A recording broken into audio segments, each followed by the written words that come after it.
Garde ton cœur plus que toute autre chose, car de lui jaillissent les sources de la vie. Proverbes chapitre 4 verset 23. Ce n'est pas un conseil optionnel, ce n'est pas un simple encouragement spirituel, c'est un commandement divin, une vérité capitale que le Saint-Esprit désire aujourd'hui graver dans ton âme. Pourquoi? Parce que ton cœur, dans le langage biblique, n'est pas seulement le siège de tes émotions, mais la chambre secrète de tes pensées, le centre de tes intentions, la racine invisible de toutes tes décisions.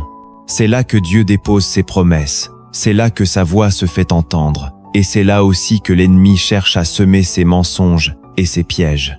Chaque mot que tu entends, chaque image que tu regardes, chaque pensée que tu laisses entrer frappe à la porte de ton cœur. Et ce que tu choisis de laisser entrer détermine ce qui finira par sortir de ta bouche, guider tes pas et façonner ton destin. Voilà pourquoi l'ordre est clair. Garde ton cœur avant tout.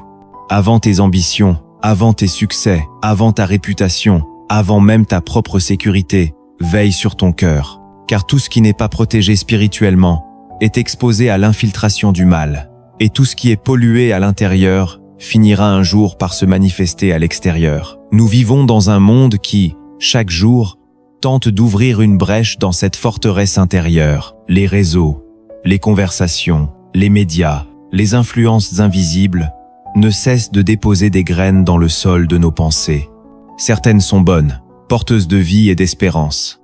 D'autres sont toxiques, destructrices, enrobées d'un plaisir éphémère, mais capables d'empoisonner toute une existence. L'ennemi le sait. Il n'a pas toujours besoin de t'attaquer par une tempête extérieure, spectaculaire. Il lui suffit parfois de glisser subtilement une graine de doute, un murmure de jalousie, une racine d'amertume ou un souvenir blessant qui tourne en boucle dans tes pensées, jusqu'à ce que ton regard change, ta foi s'éteigne et ta paix disparaisse. Et c'est là que beaucoup tombent, non pas par manque de connaissances bibliques, mais par manque de vigilance sur l'état de leur cœur. Le Seigneur ne regarde pas ce que les hommes regardent. L'homme regarde à l'apparence, mais Dieu regarde au cœur. Cela signifie qu'aux yeux de ton Père céleste, ta véritable valeur, ta véritable force spirituelle et ton véritable état ne sont pas mesurés par ce que tu montres en public, mais par ce que tu nourris dans le secret. Tu peux accomplir des œuvres visibles et impressionnantes, mais si ton cœur est rempli de peur, de colère ou d'orgueil, ta communion avec Dieu en sera affectée. La Bible est remplie d'exemples d'hommes et de femmes qui ont su garder leur cœur pur malgré la pression, mais aussi d'histoires tragiques de ceux qui ont négligé cette vigilance et ont tout perdu. David, malgré ses erreurs, avait un cœur tourné vers Dieu, et c'est ce qui l'a rendu un homme selon le cœur de Dieu. Mais Saül, malgré une onction initiale, a laissé l'amertume et la jalousie envahir son cœur, et il a fini par perdre la faveur divine. Ce que tu protèges dans ton cœur détermine ta destinée. Et toi, aujourd'hui, quel est l'état de ton cœur? Peut-être que tu t'es laissé envahir par des inquiétudes qui volent ta paix, ou que certaines blessures non guéries ont créé une dureté invisible. Peut-être que tu as toléré des influences, des paroles ou des pensées que tu savais dangereuses, mais que tu as laissé s'installer, pensant qu'elles n'avaient pas d'effet réel. Le Saint-Esprit vient aujourd'hui te rappeler que chaque pensée non filtrée, chaque émotion non soumise à Dieu peut devenir une porte ouverte. Mais la bonne nouvelle, c'est que tu peux dès aujourd'hui dresser une muraille spirituelle, garder ton cœur pur et sensible à la voix de ton Seigneur et marcher dans une liberté et une joie que rien ne pourra t'arracher. Dans cette vidéo, nous allons ensemble plonger profondément dans la parole de Dieu pour comprendre pourquoi veiller sur ton cœur est une priorité absolue dans ta vie spirituelle, comment l'ennemi cherche à l'atteindre, et surtout quelles armes puissantes le Saint-Esprit t'a déjà données pour en faire une forteresse imprenable. Nous allons voir des clés bibliques précieuses, des exemples puissants, des vérités souvent négligées, mais essentielles pour marcher dans la victoire. Nous irons au-delà des apparences, au-delà des émotions passagères, pour découvrir comment protéger ce que Dieu considère comme la source même de ta vie. C'est un voyage qui ne laissera pas ton âme inchangée.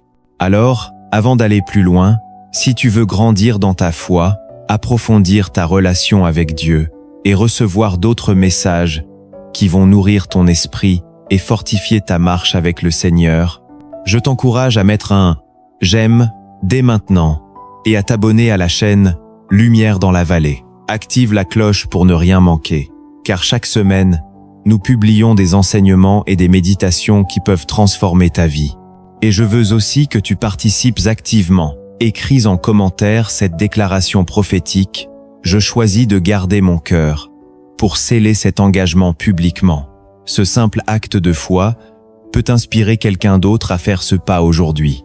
Reste jusqu'à la fin, car nous terminerons avec une prière spéciale pour que Dieu fortifie ton cœur, le purifie et le remplisse de sa paix. Prépare-toi, car ce que tu vas entendre peut changer la direction de ta vie spirituelle pour toujours. Le cœur, dans l'Écriture, n'est pas un simple siège d'émotions fragiles, ni une métaphore vague pour parler des sentiments. Il est la chambre secrète de l'âme, l'autel intérieur où se nouent les alliances, se forment les pensées, s'affermissent les décisions, se déposent les affections et s'exercent les volontés. Il est ce sanctuaire que le Saint-Esprit veut garder pur, parce que, comme l'enseigne le livre des Proverbes, au chapitre 4 verset 23, de lui jaillissent les sources de la vie. Et cette injonction, loin d'être une maxime décorative, est un ordre de garde, un impératif de veille adressé à tout croyant qui désire marcher dans la lumière. Le verbe hébreu souvent commenté, natsar, évoque une sentinelle postée sur des remparts qui, de jour comme de nuit, scrute l'horizon, filtre les entrées, ferme les portes, lève l'alarme et choisit qui peut franchir la muraille, image puissante qui révèle que la santé spirituelle n'est jamais le fruit du hasard, mais d'une vigilance intentionnelle, continue, aimante et humble, car Dieu confie à l'homme la responsabilité de son intériorité, non pour le charger d'un fardeau moraliste, mais pour l'établir gardien d'un fleuve de vie, appelé à irriguer ses paroles, ses gestes, ses relations et ses œuvres. C'est pourquoi, lorsque le prophète Samuel, dans le premier livre de Samuel chapitre 16 verset 7, s'apprête à oindre le fils aîné d'Isaïe, l'Éternel renverse la logique de la surface et lui déclare que l'homme regarde à l'apparence, tandis que lui, le Dieu vivant, regarde au cœur, dévoilant ainsi le critère premier du ciel, non pas l'éclat des œuvres publiques, non pas l'architecture des rites et des images, mais la vérité silencieuse qui habite l'intérieur, là où se choisit l'allégeance, là où se décide l'obéissance et l'amour, là où se reçoit la parole et où se discerne la voix. Et Jésus, accomplissant cette perspective, place dans les béatitudes un phare pour tout disciple lorsqu'il proclame, en Matthieu chapitre 5 verset 8, que heureux sont ceux qui ont le cœur pur car ils verront Dieu. Ce qui signifie non seulement qu'ils jouiront de la vision éternelle dans la gloire, mais qu'ils connaîtront dès ici-bas une clarté de perception, une transparence de regard, une acuité de discernement qui rendent sa présence tangible au milieu des contradictions, la pureté étant moins une aseptisation émotionnelle qu'une absence de mélange, un refus de la double appartenance, une détermination à ne pas laisser cohabiter dans le sanctuaire intérieur l'idole et l'alliance, le compromis et le feu. De là découle une anthropologie biblique où le cœur, leb en hébreu, est le centre de la pensée et de la décision autant que de l'affect, au point que Proverbe chapitre 23 verset 7 peut affirmer que l'homme est tel que sont les pensées de son cœur, ce qui signifie que les méditations secrètes finissent par devenir des habitudes, les habitudes des chemins et les chemins des destinées, d'où l'urgence de nourrir le cœur de ce qui est vrai, noble, juste, pur et digne de louange, comme le rappellera plus tard l'apôtre, en invitant à un renouvellement de l'intelligence qui, en vérité, est une conversion du cœur. Or, si le cœur détermine la trajectoire, il suit aussi le trésor, ainsi que l'enseigne Jésus en Luc, chapitre 12, verset 34. Car là où est ton trésor, là aussi sera ton cœur, dévoilant le lien profond entre valeurs et orientation intérieure, de sorte qu'un cœur attaché au passager vacille avec la conjoncture, tandis qu'un cœur ancré dans l'Éternel demeure stable dans la tempête. Et cependant l'Écriture ne romantise pas le cœur humain.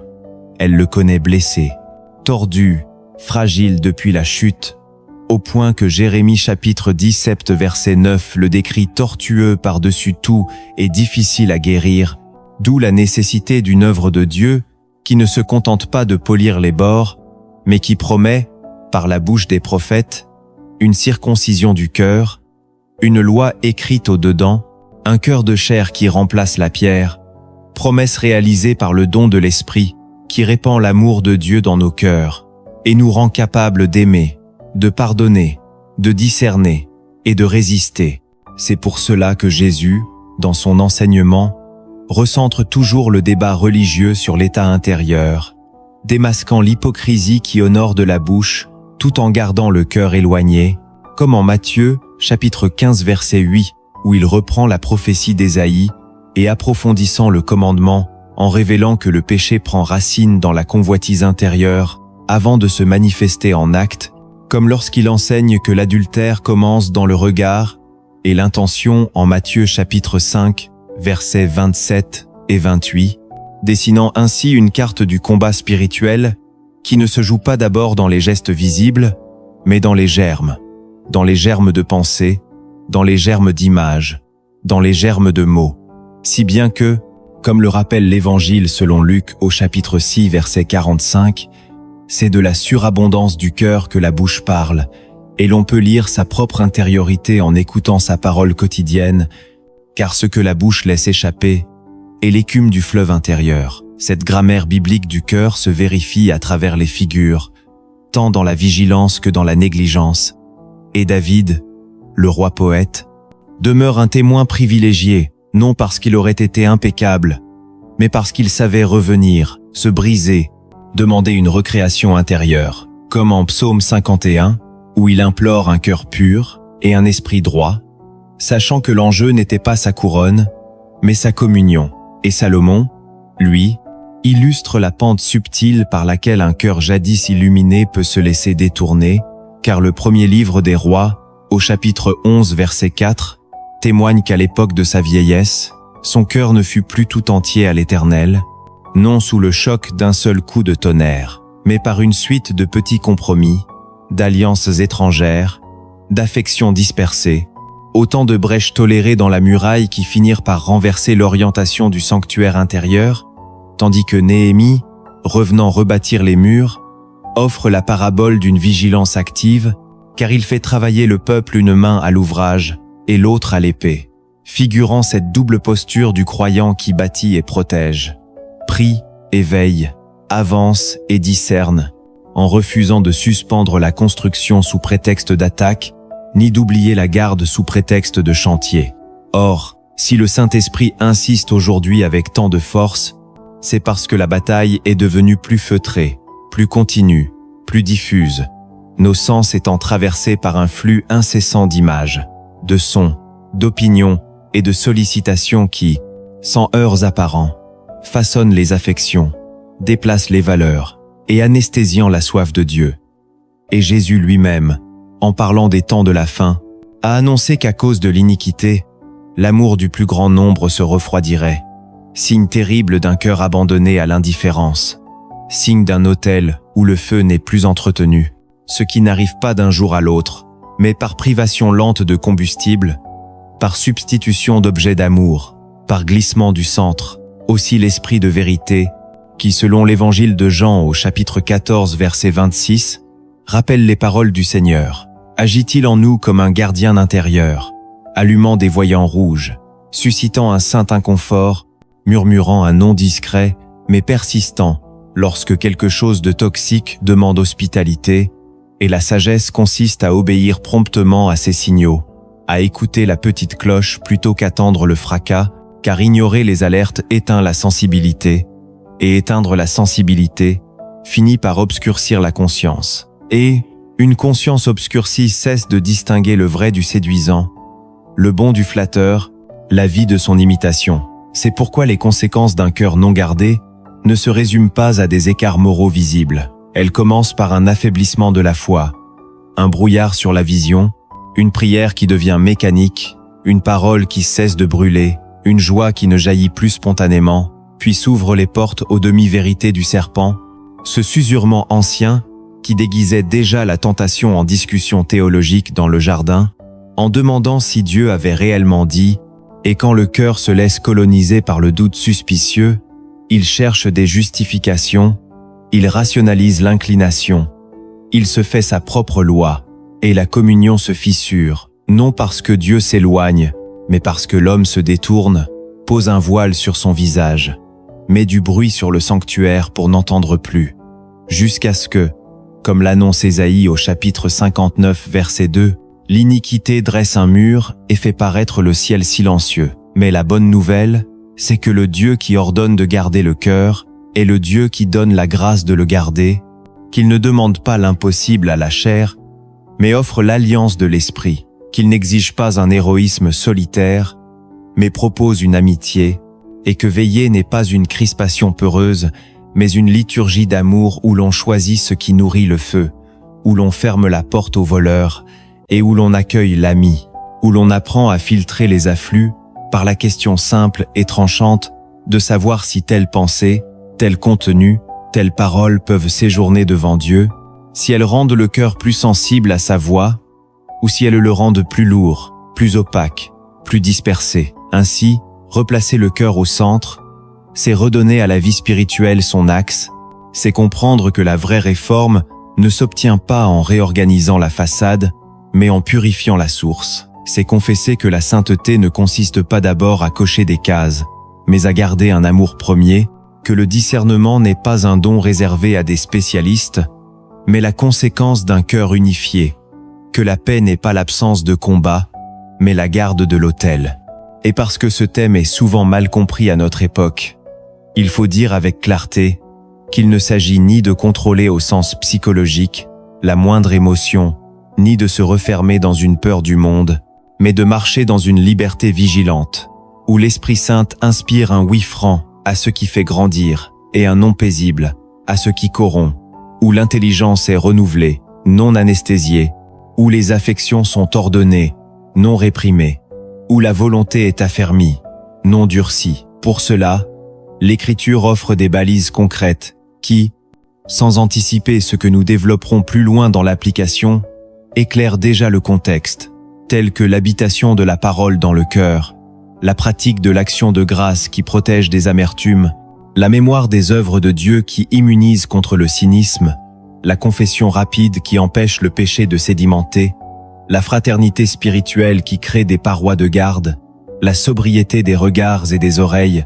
et surtout l'entretien quotidien du feu par la prière, car c'est en fréquentant l'autel que l'on apprend à reconnaître ce qui peut y rester et ce qui doit en être ôté. Voilà pourquoi, avant d'entrer dans les principes détaillés que nous aborderons ensuite, il est bon de poser la question simple et décisive.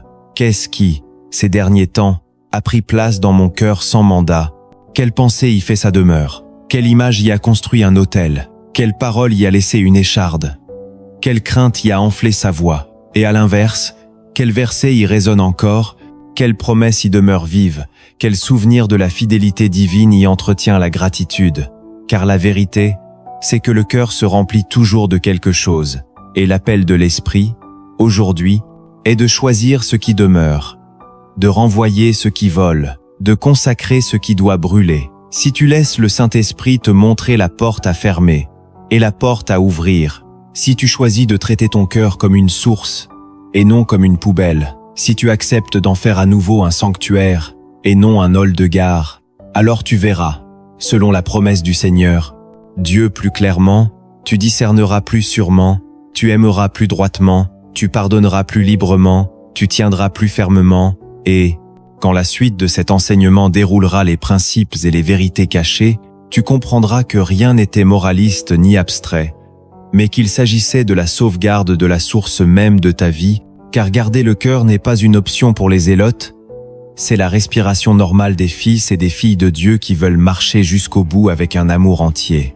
Avant de te révéler les 10 principes bibliques puissants qui vont t'apprendre à veiller sur ton cœur avant toute autre chose, laisse-moi t'expliquer pourquoi ce que tu vas entendre est vital et ne doit pas être pris à la légère. La plupart des croyants savent qu'ils doivent aimer Dieu, prier, lire la parole et rejeter le péché. Mais beaucoup oublient que le cœur est la racine de toutes ces réalités. Un cœur bien gardé est comme un jardin fertile, où la parole porte du fruit avec abondance. Un cœur laissé ouvert à tout vent devient un terrain envahi par les ronces, où même les bonnes semences finissent étouffées. Le Saint-Esprit ne t'appelle pas à un simple effort moral, mais à une stratégie spirituelle précise pour protéger le centre de ta vie. Ce que tu vas découvrir ici n'est pas une liste de bonnes intentions, mais un plan d'action inspiré par les Écritures, testé par les hommes et les femmes de foi qui nous ont précédés. Chaque principe est une pierre placée dans la muraille qui entoure la source de ta vie spirituelle. Certains principes agiront comme des portes à fermer, d'autres comme des clés à utiliser, et d'autres encore comme des alarmes à entendre pour agir rapidement. En les appliquant, tu ne protégeras pas seulement ton cœur des attaques de l'ennemi, mais tu créeras aussi un environnement intérieur où Dieu pourra régner pleinement, te parler clairement et te conduire avec précision. Prépare-toi à être interpellé, car chacun de ces principes te demandera un choix concret et immédiat. Et si tu t'engages à les mettre en pratique, tu verras non seulement ton cœur être gardé, mais aussi ta foi être fortifiée, ta paix être restaurée et ta relation avec Dieu devenir plus profonde que jamais. Premier principe, scelle les portes d'entrée du cœur. Veiller sur ton cœur commence par fermer ce qui doit l'être et ouvrir ce qui doit l'être, car le cœur reçoit par les yeux, par les oreilles et par la méditation intérieure. Impose-toi un audit honnête de tes flux invisibles. Demande-toi quelles images stimulent la convoitise, quelles paroles attisent la colère, quels formats de divertissement entretiennent la dérision, quelles conversations alimentent le ragot et la division, puis applique une règle simple et ferme. Observer, éprouver, filtrer, remplacer. Observe sans te juger mais sans te mentir. Éprouve chaque contenu à la lumière de la parole et de la paix intérieure. Filtre ce qui trouble ou salit. Remplace immédiatement par une nourriture saine. Lecture d'un passage biblique, écoute d'un cantique, silence au rang, appel à une personne sage. Mets en place des garde-fous concrets, des abonnements, blocage de mots, désactivation de notifications, horaires consacrés à la parole, choix délibéré de conversations qui élèvent. Et, lorsque tu sens une attirance vers un contenu douteux, prononce à voix basse une courte prière. Seigneur Jésus, j'ouvre ma porte à ta paix, et je ferme la porte à ce qui te peinerait. Puis détourne-toi sans négocier. Car tu n'es pas une passoire, tu es un sanctuaire. Deuxième principe. Entretiens le feu sur l'autel intérieur. La pureté ne naît pas du vide, mais de la plénitude.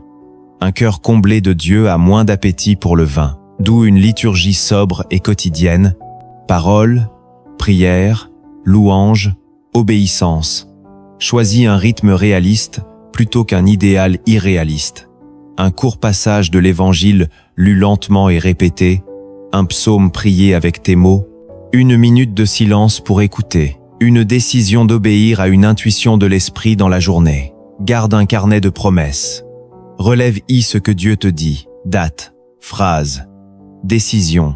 Vérifie chaque semaine si tes décisions deviennent des actes, car la fidélité discrète, comme des petits bois réguliers, maintient le feu. Si la sécheresse s'installe, varie le carburant, lise à voix haute, marche en priant, chante un cantique, écris une prière, change d'endroit, invite un ami de prière, car l'important n'est pas la performance, mais la flamme.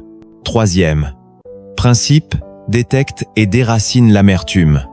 L'amertume est une toxine lente qui trouble toute la source. Elle naît d'une blessure non soignée, d'une injustice ruminée ou d'une humiliation non nommée.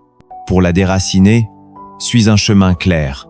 Reconnaître, ressentir, remettre, remplacer, restaurer. Reconnais le tort sans l'excuser, ni l'exagérer. Autorise tes larmes devant Dieu. Remets le dossier au juge, juste en déclarant à voix haute le pardon comme un acte volontaire. Remplace l'espace libéré par une bénédiction pour la personne et par une promesse de Dieu proclamée. Restaure enfin ce que tu peux restaurer par un geste de paix, une limite saine, un non bienveillant ou un oui courageux. Surveille les signes de reprise, ironie sèche, plaisir secret devant la chute d'autrui, discours récurrents à charge. Et, à chaque reprise, retourne à la croix, car le pardon ne supprime pas la mémoire, il en ôte le venin. Quatrième principe. Soumets tes pensées et renouvelle ton intelligence. Une pensée non tenue devient une habitude. Une habitude devient un sillon devient une route, et la route devient un destin. Apprends la manœuvre spirituelle en 4 verbes. Reconnaître, refuser, remplacer, répéter. Reconnais l'origine probable d'une pensée, vérité de Dieu. Simple émotion, tentation, trauma, en mensonge de l'ennemi. Refuse l'hospitalité aux pensées qui ne passent pas le test de la louange, selon l'épître qui demande de ne penser qu'au vrai, au juste, au pur, à l'aimable et à l'estimable. Remplace immédiatement par une parole de Dieu adaptée au combat, promesse de présence contre la peur, déclaration de pardon contre la honte, affirmation d'élection contre la comparaison, vision de sainteté contre la convoitise. Répète la vérité doucement, jusqu'à ce que la paix revienne. Constitue-toi un petit répertoire par thème, et garde-le à portée de voix, car on triomphe à voix haute plus sûrement qu'en rumination silencieuse. 5e principe. Fais régner la paix de Christ comme arbitre. La paix du Christ n'est pas une humeur fragile. C'est une autorité qui siffle ce qui est hors jeu. Lorsque tu dois dire oui ou non, écoute d'abord la paix. Si elle se retire, suspends. Si elle demeure, avance en humilité.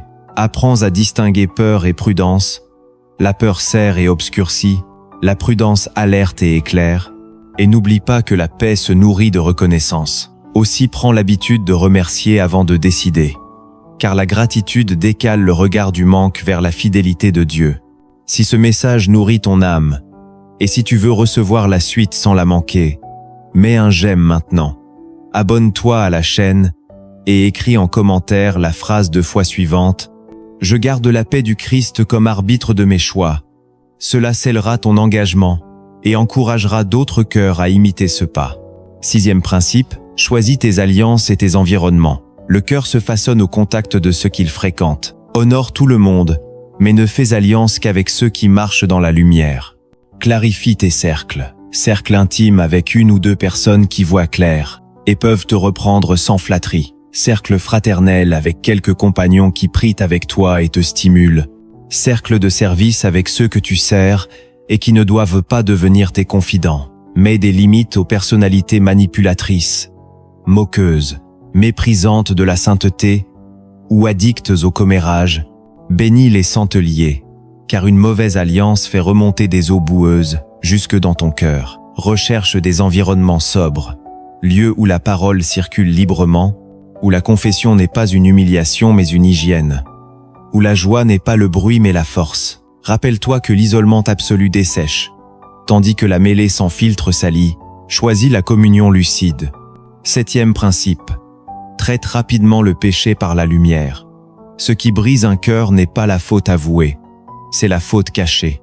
Adopte la règle d'un jour. Ne laisse pas une chute dormir dans l'ombre. Mets-la en lumière devant Dieu sans dramatisation ni délai. Nomme l'acte, l'intention, le contexte. Demande à voir ce que tu n'as pas vu. Reçois le pardon acquis par le sang de Jésus, non par sensation, mais par confiance. Puis, déploie une petite stratégie de sanctification. Supprime l'accès, change le cadre, avertis un compagnon mature. Occupe l'espace libéré par un bien précis.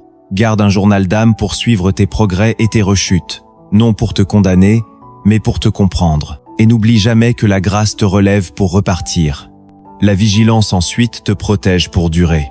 8e principe, remplace la comparaison par la vocation. La comparaison est une idolâtrie du regard d'autrui, qui vole la joie et tord le jugement. Bénis à haute voix la réussite des autres pour désarmer la jalousie, puis reviens à ta portion, fais un inventaire de grâce, ce que tu sais faire avec simplicité, ce que les autres reconnaissent en toi, ce qui te met en joie quand tu le sers. Demande à Dieu. Quel est aujourd'hui mon petit oui fécond? Et fais-le. Médite les choix de Dieu qui préfère le petit, le dernier, l'improbable, afin de déprogrammer l'obsession des podiums. Répète-toi. Je ne suis pas une copie. Je suis un appel. Et transforme les réseaux sociaux en lieu d'inspiration filtrée, plutôt qu'en tribunal de comparaison, en suivant peu mais bien, en postant sobrement et vrai, en quittant ce qui énerve et assèche. 9e principe, cultive la gratitude stratégique. La gratitude n'est pas naïveté, C'est une stratégie de réalignement du cœur sous la lumière de la fidélité divine. Instaure 2 rendez-vous, au réveil et au coucher, pour nommer quelques raisons de dire « merci », petite et grande, et fais de l'action de grâce un réflexe en conflit, en manque, en réussite, car remercier avant de répondre décante la colère, remercier avant de demander assainit le désir, remercier après la grâce scelle la mémoire. Tiens une liste de gratitude sur ton téléphone ou dans un carnet. Relis-la les jours gris et partage régulièrement un témoignage simple, car le remerciement public fortifie l'assemblée et immunise contre l'oubli. Un cœur reconnaissant devient poreux à la joie de l'esprit et résistant aux piqûres de découragement. 10e principe, marche dans l'obéissance progressive et joyeuse. Dieu ne te demande pas l'héroïsme lointain, mais la fidélité prochaine. La sainteté se tisse de petits, oui, qui finissent par constituer une habitude de ciel. Chaque matin, demande une mission simple, une personne à encourager, une tentation à refuser, un geste de service à offrir, une parole à taire. Écris-la, réalise-la, rends grâce. Et lorsque l'esprit te souffle un renoncement discret, accepte-le sans tarder, car l'obéissance rapide élargit le cœur et aiguise l'oreille intérieure. Si tu trébuches, relève-toi sans te frapper, confesse vite, répare si nécessaire, puis reprends la marche, car la persévérance finit par bâtir une forteresse que l'ennemi se lasse d'assaillir. Souviens-toi enfin que l'obéissance ne te rend pas aimable à Dieu, elle te rend disponible à sa vie. Et plus tu lui dis « oui », plus tu goûtes sa joie, plus tu goûtes sa joie, plus tu gardes ton cœur avec aisance. Et plus tu gardes ton cœur, plus les sources de ta vie coulent claires, pour abreuver les tiens, relever les faibles et glorifier celui qui t'a aimé le premier. Avant de plonger dans ces vérités, comprends ceci. Si le Saint-Esprit te demande de veiller sur ton cœur, c'est parce qu'il sait que c'est le lieu le plus convoité dans le monde spirituel. C'est ton centre de décision, le siège de tes affections, le réservoir de ta foi. C'est de là que jaillissent tes paroles, tes pensées profondes, tes choix décisifs. Et c'est précisément pour cela que l'ennemi y concentre ses attaques les plus subtiles. Les 7 vérités que nous allons voir sont comme des projecteurs qui vont éclairer les zones que tu ne regardes peu, être jamais, mais qui déterminent pourtant l'issue de tes batailles spirituelles. Prépare-toi à ce que certaines de ces vérités te secouent, d'autres te rassurent, et d'autres encore t'appellent à des décisions radicales. Mais si tu les reçois et que tu les appliques, tu ne seras plus jamais vulnérable de la même manière. Première vérité, Dieu confie la garde du cœur à l'homme, pas aux anges. Trop de croyants attendent de Dieu qu'il agisse à leur place dans la protection intérieure, comme si le Seigneur allait bloquer automatiquement toutes les mauvaises influences. Mais la Bible dit « Garde ton cœur plus que toute autre chose, car de lui jaillissent les sources de la vie. » Proverbe 4 versets 23. Ce n'est pas une promesse, c'est un ordre. Dieu t'a créé avec une volonté, un discernement et la capacité de dire oui ou non à ce qui frappe à la porte de ton cœur. Les anges peuvent te protéger des attaques physiques, te sauver d'un danger imminent, mais ils ne décideront pas quelles pensées tu autorises ou refuses. Cela, c'est ta responsabilité. Adam devait cultiver et garder le jardin d'Éden. Il avait reçu l'ordre de ne pas laisser entrer le serpent, mais lorsqu'il a toléré la voix mensongère, Dieu ne l'a pas stoppé de force. Il y a ici un principe. Dieu honore la liberté qu'il t'a donnée, mais cette liberté vient avec une responsabilité. Ne pas filtrer ce qui entre dans ton cœur, c'est comme laisser ta porte ouverte la nuit dans un quartier dangereux, en espérant que quelqu'un d'autre la fermera. Veiller, c'est exercer une vigilance volontaire, et cela demande de la discipline spirituelle. Protéger ton temps de prière, filtrer tes amitiés, limiter ce que tu regardes et ce que tu écoutes, examiner tes pensées à la lumière de la parole. C'est toi, par l'obéissance, qui dresse les murs, ferme les portes et active la vigilance. Deuxième vérité, le cœur est la cible prioritaire de l'ennemi. L'ennemi sait qu'il ne peut pas détruire directement la puissance de Dieu en toi, alors il cherche à corrompre la source. Jésus a dit « L'homme bon tire de bonnes choses du bon trésor de son cœur ». et l'homme mauvais tire de mauvaises choses de son mauvais trésor. Luc 6 verset 45. Cela signifie que ton comportement extérieur est le reflet de ce qui se trouve dans ton cœur. Satan veut donc influencer ce trésor, pas seulement tes actes. Il peut t'attaquer de deux façons. Frontalement, par une épreuve douloureuse qui blesse ton cœur et y sème l'amertume.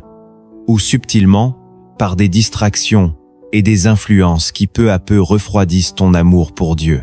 Une personne peut continuer à prier, à chanter, à servir dans l'église. Mais si son cœur est pollué par la jalousie, la rancune ou l'orgueil, tout ce qu'elle fait sera altéré. Le diable préfère parfois te laisser tes bénédictions extérieures tant qu'il a réussi à infecter ta source intérieure. Comprends-le, si l'ennemi prend ton cœur, il n'a plus besoin de t'attaquer sur le reste. C'est pourquoi tu dois garder ton cœur comme un coffre royal contenant les secrets du royaume. Troisième, vérité. Un cœur divisé ne peut pas tenir. Jacques 1er verset 8 parle de l'homme double de cœur, inconstant dans toutes ses voies. Un cœur divisé, c'est un cœur partagé entre deux loyautés. Dieu et le monde, Jésus et une idole cachée, la vérité et un compromis. Jésus a dit en Matthieu 6, 24, « Nul ne peut servir deux maîtres. » Le problème, c'est que beaucoup pensent qu'ils peuvent équilibrer leurs affections. Un peu pour Dieu, un peu pour eux-mêmes.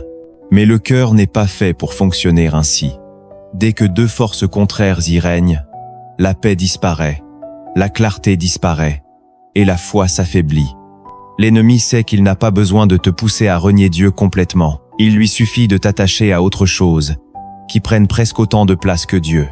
Pour protéger ton cœur, tu devras parfois prendre des décisions radicales, couper des relations qui t'éloignent de la sainteté, dire non à des opportunités qui nourrissent ta chair au détriment de ton esprit, refuser des distractions qui t'absorbent au point de réduire ton temps avec Dieu. Un cœur entier attire la faveur divine. Un cœur divisé attire la confusion et le doute. Quatrième vérité, ce que tu laisses dans ton cœur finit par sortir dans ta vie. Jésus, en Marc 7 verset 21, est très clair. C'est du dedans du cœur des hommes que sortent les mauvaises pensées, les adultères, les meurtres, les vols, les convoitises, les méchancetés, la fraude, la débauche, l'envie, la calomnie, l'orgueil, la folie. En d'autres termes, rien de mauvais ne se manifeste soudainement. Tout commence par une graine plantée et tolérée dans le cœur. Cela vaut aussi pour le bien. Un cœur rempli de gratitude produira naturellement des paroles de bénédiction. Un cœur rempli de la parole produira des actes de foi. Ce principe est immuable. Ce que tu sèmes dans ton cœur finira par se manifester dans ta vie. Si tu veux que ta vie change, change ce que tu nourris à l'intérieur. Analyse chaque pensée, chaque désir, chaque rêve. Vient-il de Dieu? Ou est-il une semence qui produira de la destruction? Cinquième vérité. Le cœur peut être trompé par de bonnes choses mal placées. L'ennemi est malin. Il sait que tu refuseras un péché flagrant. Alors il te propose une bénédiction mal placée. Cela peut être un service pour Dieu qui remplace ta communion avec lui, un amour légitime qui devient une obsession, un don ou un talent qui finit par nourrir ton orgueil au lieu de glorifier Dieu. Même une cause noble peut devenir une idole si elle prend la première place. La vigilance du cœur ne consiste pas seulement à éviter le mal, mais aussi à s'assurer que les bonnes choses restent à leur place. Dieu doit toujours rester au centre. Comme Abraham avec Isaac, parfois Dieu te demandera de lui offrir ce que tu as de plus précieux, non parce qu'il veut te le retirer, mais pour s'assurer qu'il n'a pas pris sa place sur le trône de ton cœur. Sixième vérité. La qualité de ton cœur détermine la qualité de ta vision spirituelle. Matthieu 5 verset 8 dit « Heureux ceux qui ont le cœur pur, car ils verront Dieu ». La pureté du cœur n'est pas seulement une question morale, c'est une question de perception spirituelle. Un cœur encombré par la rancune, l'orgueil ou la peur déforme la manière dont tu entends Dieu. C'est comme une vitre sale. La lumière passe encore, mais elle est altérée. Beaucoup de croyants ne discernent pas la volonté de Dieu, non pas parce qu'ils ne parlent pas, mais parce que leur cœur est trop encombré pour recevoir clairement. Purifier son cœur, c'est aussi affiner son écoute, augmenter sa sensibilité à la voix du Saint-Esprit et éviter les erreurs de direction. 7e, vérité. Dieu peut renouveler et transformer un cœur, mais pas sans ta coopération. Ézéchiel promet, « Je vous donnerai un cœur nouveau, et je mettrai en vous un esprit nouveau. » Mais cette transformation n'est pas automatique. Elle se fait avec ta participation. Dire oui à Dieu, obéir à ses instructions, renoncer aux influences toxiques, persévérer dans la prière et dans la parole. Dieu respecte toujours ton libre arbitre. Si tu refuses de pardonner, il ne pardonnera pas à ta place. Si tu refuses de renoncer à une habitude qui détruit ton âme, il ne l'arrachera pas de force. Mais si tu coopères, son esprit régénère, guérit, fortifie et remplit ton cœur de sa paix et de sa lumière. Veiller sur ton cœur n'est pas seulement une instruction spirituelle, c'est une stratégie de survie pour ton âme, une discipline qui influence chaque aspect de ta vie. Et si tu veux que cet enseignement devienne une réalité quotidienne, il faut le traduire en actes concrets. La première application est de faire de la parole de Dieu la nourriture première de ton cœur. Chaque jour, choisis un verset ou un passage, non pas pour accumuler des connaissances, mais pour nourrir ton intérieur et renouveler ta manière de penser. Médite-le lentement, répète-le dans tes pensées, laisse-le descendre de ta tête à ton cœur.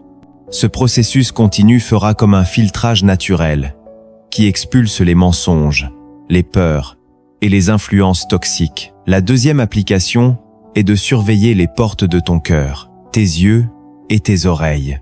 Ce que tu regardes et écoutes façonne ce qui s'installe en toi. Cela veut dire apprendre à dire non aux images qui souillent, aux paroles qui divisent, aux musiques ou conversations qui altèrent ta paix intérieure. Si un contenu ou une discussion t'éloigne de la présence de Dieu, ferme-en immédiatement l'accès. La troisième application est le pardon constant.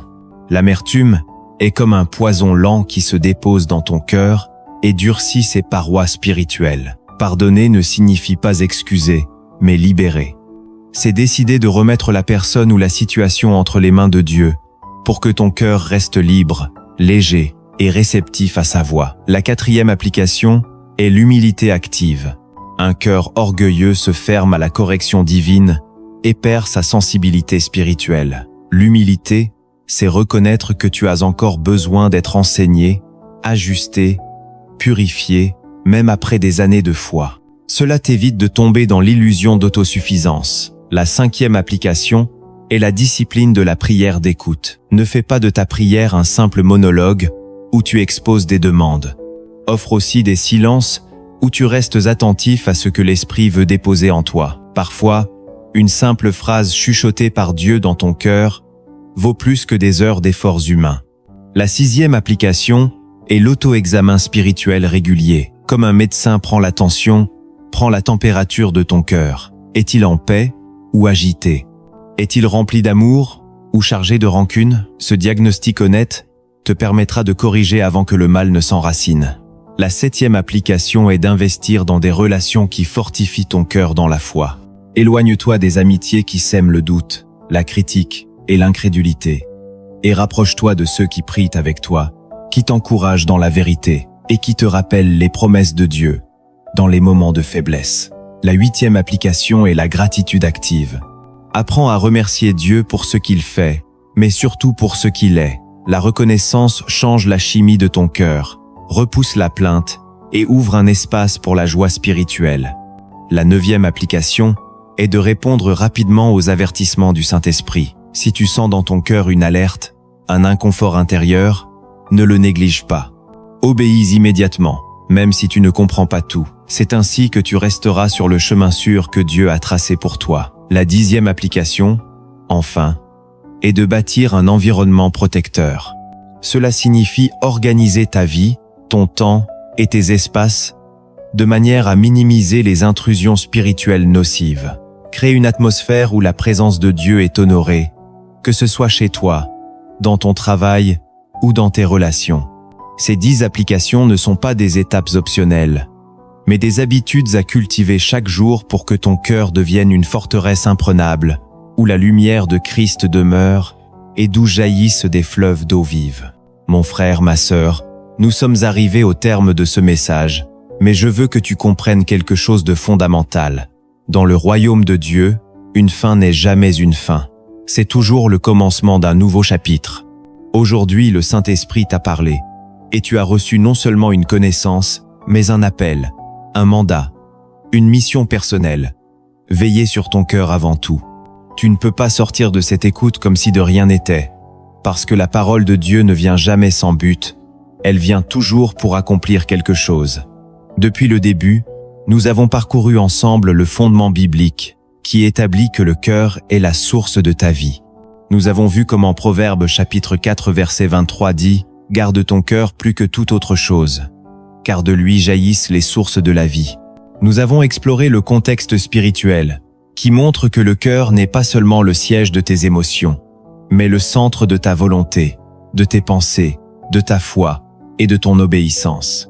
Nous avons médité sur 10 principes bibliques fondamentaux, qui te montrent comment maintenir un cœur sain, reconnaître que Dieu t'en confie la garde, discerner les attaques de l'ennemi, maintenir l'unité intérieure, filtrer les influences, remettre à Dieu ce qui tente de prendre sa place, cultiver la pureté, collaborer avec l'Esprit dans le processus de transformation, pardonner sans relâche, rester attentif à la voix divine et protéger l'environnement de ton âme.